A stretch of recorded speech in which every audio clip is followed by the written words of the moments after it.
वैसे हमें लगता है भगवान से ऐसा नहीं बोलना चाहिए। भगवान बहुत बड़े दाता हैं, बहुत बड़े मालिक हैं और हम उनके बच्चे हैं। तो अपने पिता से कैसे मांगा जाता है? क्या ये कि पिता से ऐसे मांगा जाता है कि तुमको 10 लड्डू पवा देंगे, हमें 10 रुपया दे दो? पिता से तो ऐसे मांगा जाता है 100 रुपये की जरूरत है, दो।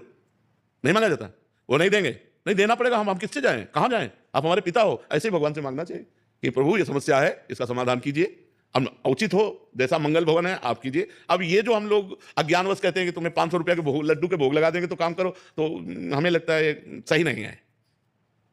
आप 500 रुपया का भोग लगा दो, बड़ी बात है, लेकिन ये बात कहना कि देखो अब आपसे कहेंगे जैसे कि आप अमुक काम कर दो, आपको 100 रुपया देंगे, ऐसे काम तो हुआ ना भगवान के लिए कि आप अमुक काम कर दो, 500 का लड्डू पवा देंगे, मतलब भगवान को नौकर समझा क्या?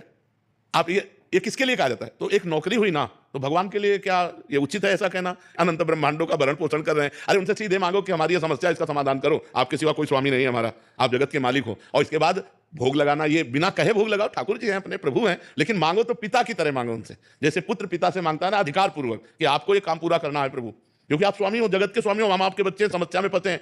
4 प्रकार के भक्त होते हैं, एक आर्त भक्त, एक अर्थार्थी भक्त, एक जिज्ञासु भक्त, एक ज्ञानी भक्त। आर्त माने अपनी संकट निवृत्ति के लिए भगवान से निवेदन करना, अर्थार्थी माने धन प्राप्ति के लिए भगवान से प्रार्थना करना, जिज्ञासु माने भगवान को जानने के लिए भगवान की आराधना करना, और ज्ञानी जो भगवान को जान चुका है। ये 4 प्रकार के होते हैं। तो ये भी भक्ति है कि हम केवल अपने प्रभु से मांगे, दूसरे से किसी से नहीं, तो वो बहुत बड़े दाता हैं, वो दे देंगे। लेकिन ऐसे नहीं मांगना चाहिए कि हम आपको 56 भोग लगा देंगे, आप हमारा काम कर दो, ये ठीक नहीं है, ये ठीक नहीं है।